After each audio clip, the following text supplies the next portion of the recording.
Alors ici, nous avons affaire au premier chapitre du programme de seconde, donc qui est la place des populations européennes dans le peuplement de la Terre. C'est un chapitre qui a une double originalité puisqu'on s'intéresse au temps long, donc ça couvre en fait la période historique de l'Antiquité jusqu'à nos jours. Et le champ géographique est également très vaste, puisqu'on dépasse le simple continent européen pour s'intéresser aux migrations dans les autres continents. Alors, donc il y aura deux parties. La première partie, un foyer de peuplement stable jusqu'au XVIIIe siècle. Et enfin, on s'intéressera au XIXe siècle et à l'essor des migrations européennes. L'Europe est un foyer de peuplement relativement stable, c'est-à-dire que la population demeure assez semblable de l'Antiquité jusqu'au XVIIIe siècle.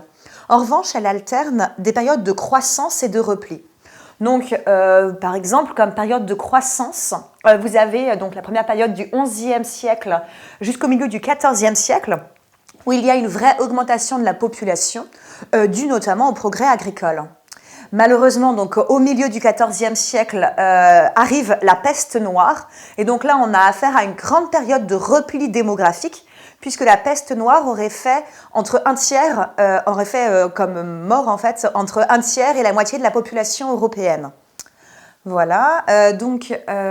Ensuite, vous avez donc dès le XVIIIe siècle une accélération démographique. Donc là, la population augmente. Là encore, grâce au progrès de l'agriculture, mais particulièrement aussi grâce au progrès de la médecine. Et on peut voir qu'en Europe, du coup, au XVIIIe siècle, le taux de mortalité devient très faible, alors que le taux de natalité reste très fort. Donc, on est au maximum de l'accroissement démographique. Et c'est donc la première phase de la transition démographique. Alors, la transition démographique, en fait, c'est le passage d'un régime démographique stable, donc forte natalité, forte mortalité, à un autre régime démographique stable, lui encore, faible natalité et faible mortalité. Et donc l'Europe commence sa transition démographique dès le XVIIIe siècle, donc relativement tôt. Et là, on a vraiment affaire à une vraie explosion démographique. Cette explosion démographique entraîne des conséquences, dont l'essor des migrations européennes. En effet, ce qui permet d'expliquer cet essor des migrations européennes au XIXe siècle, c'est bien sûr le fait que la population est très nombreuse. En outre, il y a de véritables progrès concernant par exemple les transports et la mobilité. Donc pouvoir aller dans d'autres continents s'avère beaucoup plus facile qu'au siècle précédent. Les motivations à la migration sont diverses. Le principal facteur, celui qui est vraiment prépondérant, c'est le facteur économique.